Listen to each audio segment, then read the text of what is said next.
अब इन आतंकी launch pad का इलाज करने का शायद वक्त आ गया है। हालांकि इलाज पहले भी हुआ है, लेकिन सब जानते हुए लाइन ऑफ कंट्रोल को पार करने की कोशिश नहीं की गई। लेकिन अब समय की मांग भी है। अजय, देखिए राजीव, आप सही कह रहे हैं। जिस तरीके से लगातार जम्मू कश्मीर में अब हमलों का सिलसिला हुआ, जिस तरीके से पाकिस्तान की तरफ से आतंकी जो है मासूम लोगों को निशाना बना रहे हैं, इसमें यही कहा जा सकता है कि अब लोग चाहते हैं, जनता चाहती है कि अब इसका हिसाब होना चाहिए। पाकिस्तान को इस चीज के लिए जिम्मेदार ठहराना चाहिए और पाकिस्तान के खिलाफ एक बड़ी कार्रवाई होनी चाहिए।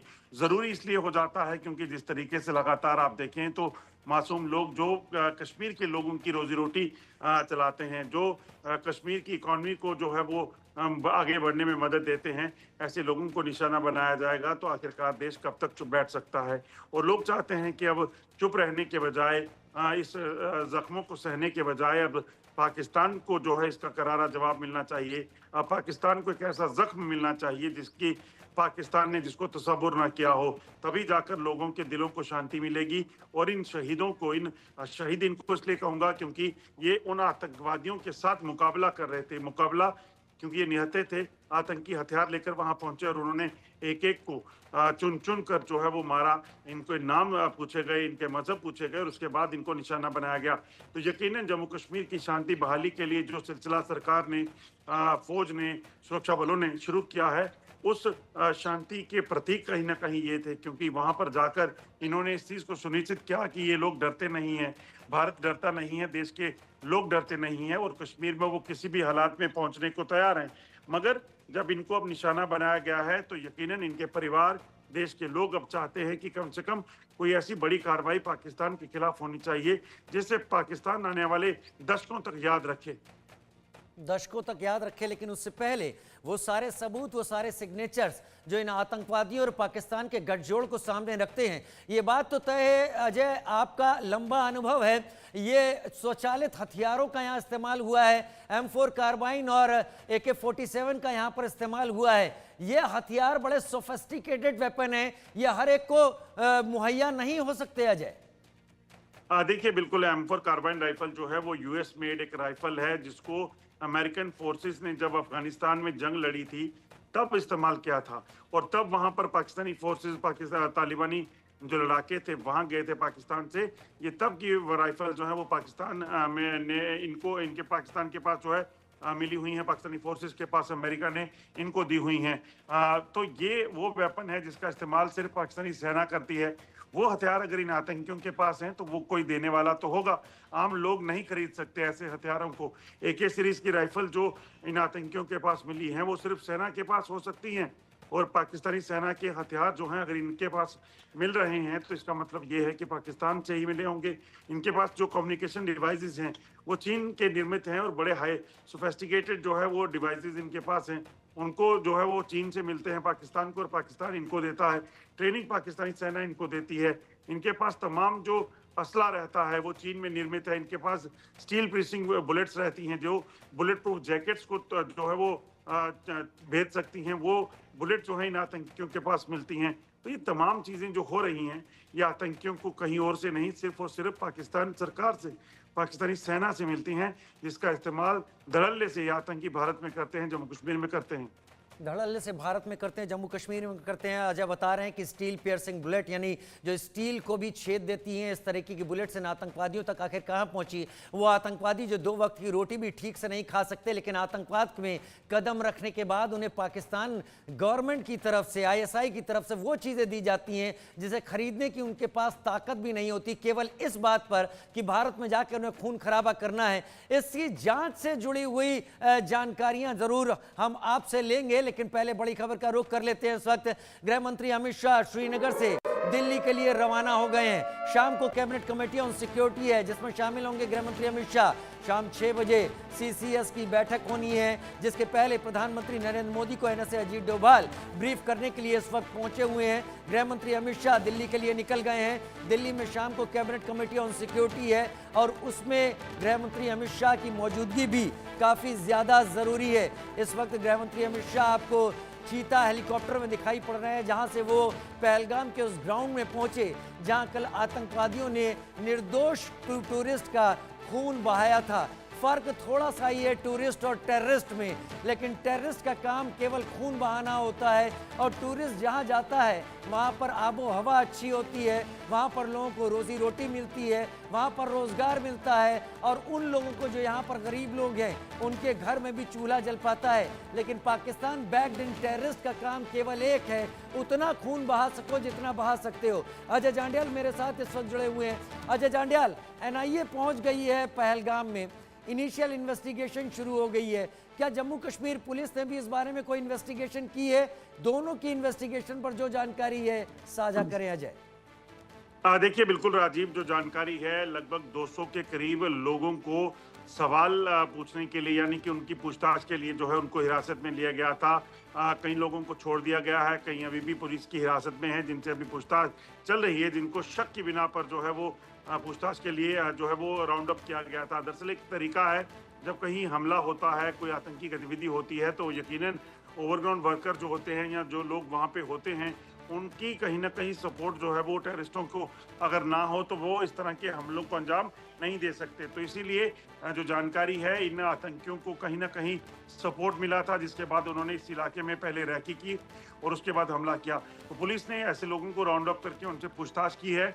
वहीं एनआईए जो है वो भी पहले ही दिन इस स्पॉट पे पहुंचकर उन्होंने इन्वेस्टिगेशन जो है वो शुरू कर दी है। हालांकि इस इन्वेस्टिगेशन को एनआईए को सौंपा जब जाएगा उसके बाद उसकी इन्वेस्टिगेशन कंसीडर होगी, मगर वो समय पर जो जब शुरुआत हुई है तो सभी एविडेंस जो है उनको करीब से देखेंगे तो यकीनन वो ज़्यादा बेहतर तरीके से इस जांच को कर पाएंगे। जम्मू कश्मीर पुलिस भी अभी इन्वेस्टिगेशन को कर रही है, क्योंकि अभी सबसे पहले जम्मू कश्मीर पुलिस की इन्वेस्टिगेशन ही शुरू हुई है। उसके बाद तमाम चीज़ों को देखा जाएगा। लोग जो वहाँ थे, जो दुकानदार वहाँ थे, जो घोड़े वाले पिट्ठू वाले वहाँ पे थे, जो वहाँ पे प्ले जोन्स को चलाते थे, जो लोग आसपास रहते थे, इन तमाम लोगों से पूछताछ हुई है। और उसके बाद क्या कुछ लोग जो संदिग्ध थे उनको रखा गया, वहाँ हिरासत में रखा गया है।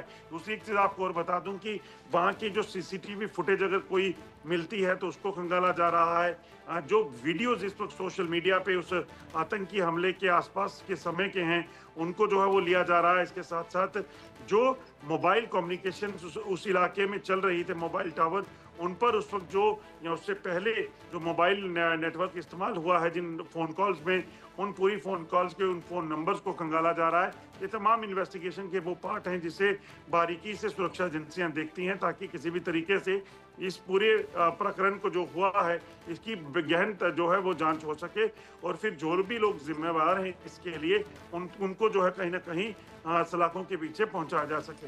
अजय, आप कल दोपहर से लगातार रिपोर्ट कर रहे हैं, हम समझ सकते हैं कि आपके पास जानकारियों का खजाना भी होगा।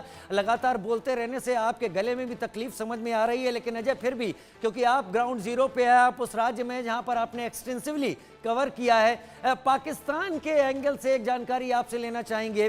पता चला है कि पाकिस्तान ने नूर खान हवाई अड्डे पर अपने लड़ाकू विमान तैनात किए हैं, अलर्ट कर दिया है पाकिस्तान ने। इस बात को बिना देखे समझे कि भारत ने अभी तक कुछ कहा नहीं है।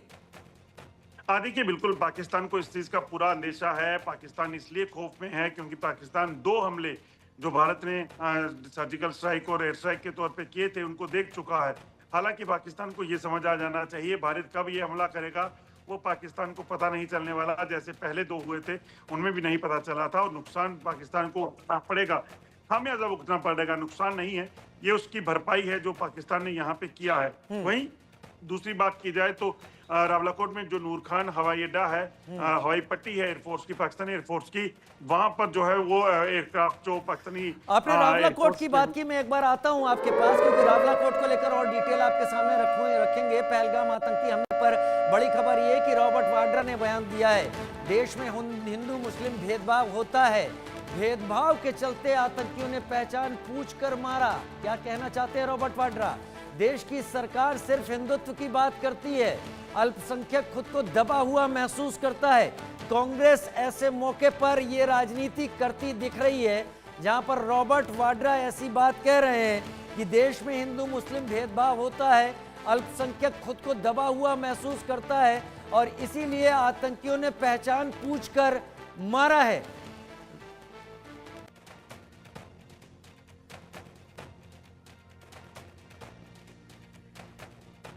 This is my thought. This is not a thought that the Congress or my family's thought. You know, in our country, we see that this government will try and show that, talk about Hindutva, and, the minorities feel uncomfortable, and, they feel troubled when you have a survey on, mosques, or you tell people you cannot pray in this way or that way. These kind of things create instability, communal issues. And if you see the way this act, if you dissect this terrorist act that took place, if they're looking at people's identity, why are they looking at people's identity? Because there's a divide that has come about in our country with Hindus and Muslims and also Christians. On Easter, I saw video footage of churches being burnt, priests being troubled. What is this? Why are we having,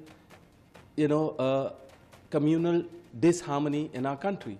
This will create divides. This will create these kind of organizations to feel that Hindus are making a problem for all the Muslims. We don't need that. You ask many Hindus and Muslims together, they help each other. In COVID, we saw they help each other. They don't understand all these political ways of, trying to infuse or win elections or infuse some kind of disorder in people.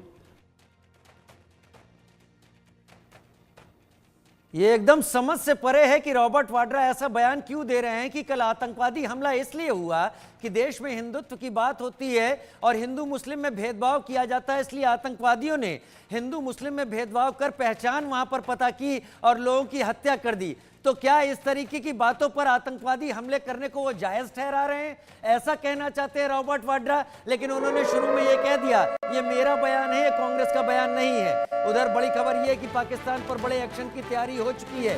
Surgical strike करने वाली team Srinagar रवाना हुई है। Uri attack के बाद इसी team ने surgical strike की थी। शाम 6 बजे सीसीएस की बैठक में भी कोई बड़ा फैसला होना है। प्रधानमंत्री मोदी पाकिस्तान एक्शन का फाइनल फैसला लेंगे, लेकिन क्या वाकई पाकिस्तान पर एक्शन की बात इस सीसीएस की बैठक में होगी, ये अभी साफ नहीं है, स्पष्ट नहीं है। लेकिन फिर भी ये बात सामने आई है कि वही टीम श्रीनगर रवाना हुई है जिसने सर्जिकल स्ट्राइक को उरी के बाद अंजाम दिया था। संजय शर्मा मेरे साथ जुड़े हुए हैं, सीनियर एडिटर अजय जांड्याल मेरे सहयोगी जम्मू से लाइव हैं। संजय शर्मा, आपका रुख कर लेता हूं, ये बड़ी खबर आपके हवाले से आ रही है। संजय शर्मा, विस्तार दें इस खबर को।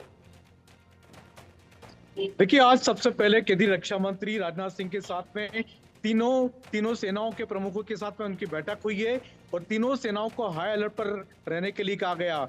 क्या निर्देश होंगे वो फैसला आज शाम की सीसीएस की बैठक के बाद में सेनाओं को दिया जाएगा। लेकिन सबसे बड़ी बात यह है कि जो स्पेशल फोर्स जो गठित की गई थी, जो हमने देखा था कि पुलवामा हमले के बाद में पाकिस्तान में सर्जिकल स्ट्राइक करके जो टीम आई थी, तो स्पेशल फोर्स को श्रीनगर रवाना कर दिया गया है। तो क्या किसी बड़े ऑपरेशन की तैयारी है, क्या किसी बड़े हमले की तैयारी हो रही है, ये देखना होगा। लेकिन स्पेशल फोर्स दिल्ली से श्रीनगर के लिए रवाना हो रही है, क्या हो चुकी है या पहुंचने वाली है, ये कहा जा रहा है। स्पेशल फोर्स को श्रीनगर भेजा जा रहा है। तो क्या ऑपरेशन होगा, क्या उसी तरह से सर्जिकल स्ट्राइक को अंजाम दिया जाएगा या फिर किस तरह के ऑपरेशन की तैयारियां की जा रही है। लेकिन किसी बड़े हमले की तैयारियां जरूर की जा रही है, लेकिन क्या होगा, कब होगा, ये देखना होगा, क्योंकि इसका खुलासा, इसकी जानकारी हमको भी कभी नहीं मिल पाई थी। 2 बार सर्जिकल स्ट्राइक किया भारत ने, लेकिन कभी भी जानकारी साझा नहीं की, ना ही जानकारी किसी को मिल पाई थी। तो हमेशा इस बात की जानकारी तभी मिल पाती जब सर्जिकल स्ट्राइक हो चुकी होती है। तो देखना होगा कि क्या तैयारियां हैं और क्या होता है आगे, किस ऑपरेशन को भारत सरकार की ओर से अंजाम दिया जाता है। और गृह मंत्री की वहां की यात्रा और आज होने वाली सीसीएस को लेकर क्या जानकारी है संजय? देखिए, आज शाम को सीसीएस की बैठक बुलाई गई है, कैबिनेट कमेटी ऑन सिक्योरिटी, जिस बैठक में केंद्रीय गृह मंत्री अमित शाह भी होंगे, प्रधानमंत्री नरेंद्र मोदी के साथ में मैं केंद्रीय थोड़ी देर विदेश के लिए मंत्री आपको रोकूंगा, जरा जयशंकर तस्वीरें दिखा होंगे। दूं। इस वक्त तस्वीरें गृह मंत्री अमित शाह की आ रही हैं, जो हॉस्पिटल में पहुंचे थे, घायलों से मुलाकात कर रहे हैं गृह मंत्री अमित शाह। ये तस्वीरें आपके टीवी स्क्रीन पर, ये भावनगर से हैं, जो कि गुजरात के हैं, और इनके हाथ पर गोली लगी थी। ये गुजरात के हैं जो आपको टीवी स्क्रीन पर दिख रहे थे। इनको अस्पताल में रखा गया श्रीनगर के, और श्रीनगर के अस्पताल में बाकी लोग भी हैं जिन्हें देखने के लिए गृह मंत्री अमित शाह वहां पर पहुंचे हैं, और इस वक्त चिकित्सकों से बात कर रहे हैं। कुछ लोग जो ज़्यादा गंभीर हैं उनको भी गृह मंत्री अमित शाह देख रहे हैं इस वक्त अपने साथी अधिकारियों के साथ, वरिष्ठ लोगों के साथ। वहां पर अस्पताल के श्रीनगर में बड़े जो अधिकारी हैं वो भी इस वक्त मौजूद हैं और गृह मंत्री को ब्रीफ कर रहे हैं कि क्या इंजरी है, क्या हुआ है। ये शख्स जो आपको तस्वीरों में दिख रहे हैं बिस्तर पे, ये भावनगर गुजरात के हैं। आतंकवादियों ने पहचान पूछी, ये पता किया कि धर्म क्या है, उसके बाद सिर पर गोली मारी सीधे। ये हत्याकांड कल आतंकवादियों ने किया है, और जो फोर्सेस हैं वो अब इन्हीं लोगों की तलाश में हैं। लोगों में आक्रोश है, देश की जनता में गुस्सा है, सरकार भी उस गुस्से को अच्छी तरीके से समझ रही है, लेकिन सरकार के मंत्री इस वक्त खामोश हैं, बोल कुछ नहीं रहे हैं, लेकिन चीज़ों पर काम ज़रूर चल रहा है। अभी घायलों से मुलाकात का दौर जो हुआ है गृह मंत्री अमित शाह का, क्योंकि वो श्रीनगर से रवाना हो चुके हैं इस वक्त। ये कुछ देर पहले की तस्वीरें हैं गृह मंत्री अमित शाह की, जब उन्होंने श्रीनगर में अस्पताल में जाकर घायलों से मुलाकात की है।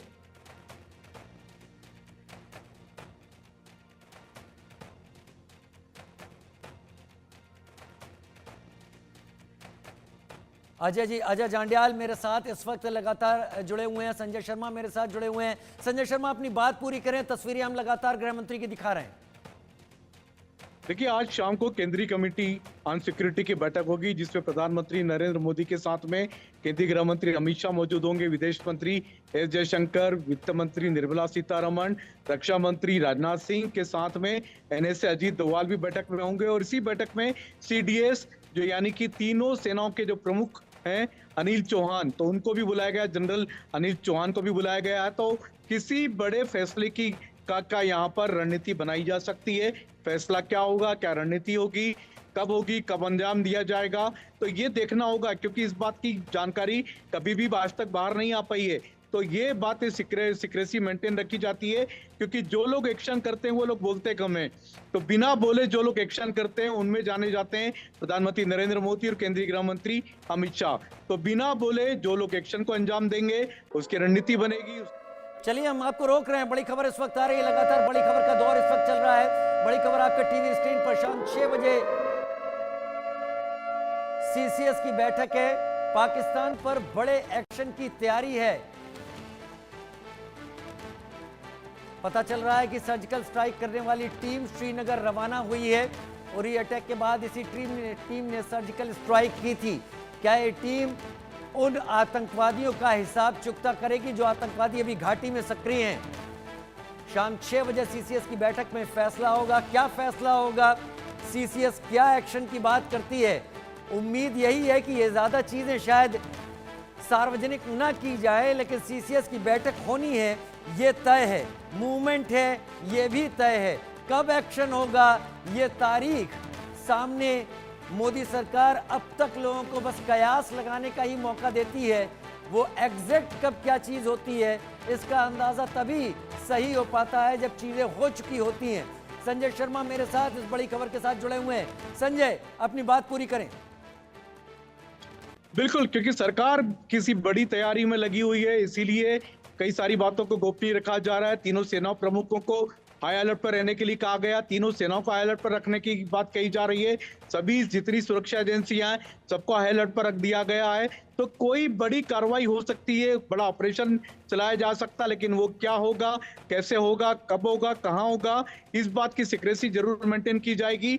जिस तरीके से पहले भी 2 सर्जिकल स्ट्राइकों को भारत ने अंजाम दिया था पाकिस्तान के खिलाफ, क्या उस तरीके का कोई ऑपरेशन होगा, ये देखने वाली बात होगी। लेकिन इतना जरूर तय है कि लोगों के गुस्से से और जिस तरीके की घटना घटी है, पहलगाम में पुलवामा के बाद सबसे बड़ी घटना मानी जा रही है। और ये घटना ऐसी है जो भारत सरकार को हिला देने के लिए काफी थी और भारत सरकार पूरी तरह से एक्शन मोड में नजर आ रही है। केंद्रीय गृह मंत्री अमित शाह कल ही वहां पर पहुंच गए थे, श्रीनगर पहुंचे, आज पहलगाम चले गए, घटनास्थल का दौरा किया, लोगों से मिले। प्रधानमंत्री नरेंद्र मोदी अपना विदेश दौरा छोड़ करके कल रात को ही भारत लौट करके आ गए, बीच पे दौरा छोड़ करके आ गए।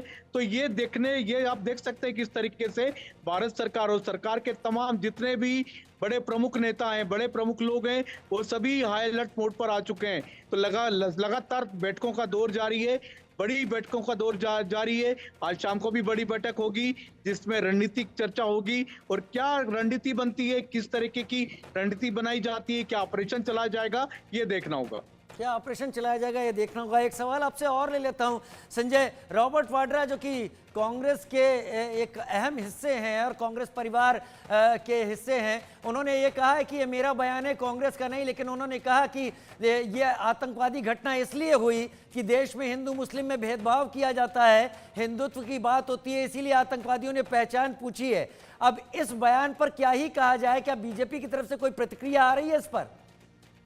बिल्कुल, बीजेपी के राष्ट्रीय प्रवक्ता प्रेम शुक्ला ने जरूर बोला कि वो जरूर चाहते थे कि कांग्रेस की तरफ से कोई ना कोई ऐसा बयान जरूर आएगा, क्योंकि कांग्रेस शुरू से मुसलमानों की पक्ष में बयान देती रही है, चाहे आतंकवादी घटनाएं हो और चाहे कैसी भी घटना हो, लेकिन वो आप कह सकते हैं एक तरह से एंटी हिंदू बयान देने की आदी है। तो कांग्रेस के नेताओं की तरफ से नहीं आया तो रॉबर्ट वाड्रा की तरफ से आ गया है। रॉबर्ट वाड्रा खुद को मास लीडर कहते हैं, उनके खिलाफ ईडी की जांच चल रही है, लगातार ईडी के सामने उनकी पेशी हो रही है, तो उनका बयान आना कोई ये बिल्कुल स्वाभाविक बताया इसको प्रेम शुक्ला ने कि ऐसा बयान कांग्रेस के नेताओं की तरफ से आना ही था, क्योंकि कांग्रेस के नेता ऐसे ही बयान देने के आदी भी रहे हैं। अजय जांड्याल मेरे साथ लगातार जुड़े हुए हैं, संजय शर्मा भी मेरे साथ लगातार जुड़े हुए हैं। अजय जांड्याल, फिलहाल मूवमेंट किस तरीके का आप देख पा रहे हैं? हालांकि एग्जैक्ट मूवमेंट की बात तो नहीं है, लेकिन फिर भी एक्टिव दिख रही है सिक्योरिटी जगह जगह जम्मू और आसपास के इलाकों में, क्योंकि जम्मू से रियासी के लिए माता के दरबार के लिए भी बहुत धार्मिक भक्त जाते हैं। पिछले साल रियासी में भी ऐसा ही टूरिस्ट पर हमला हुआ था, जिसके बाद ये वाला टूरिस्ट पर हमला हुआ है। अजय,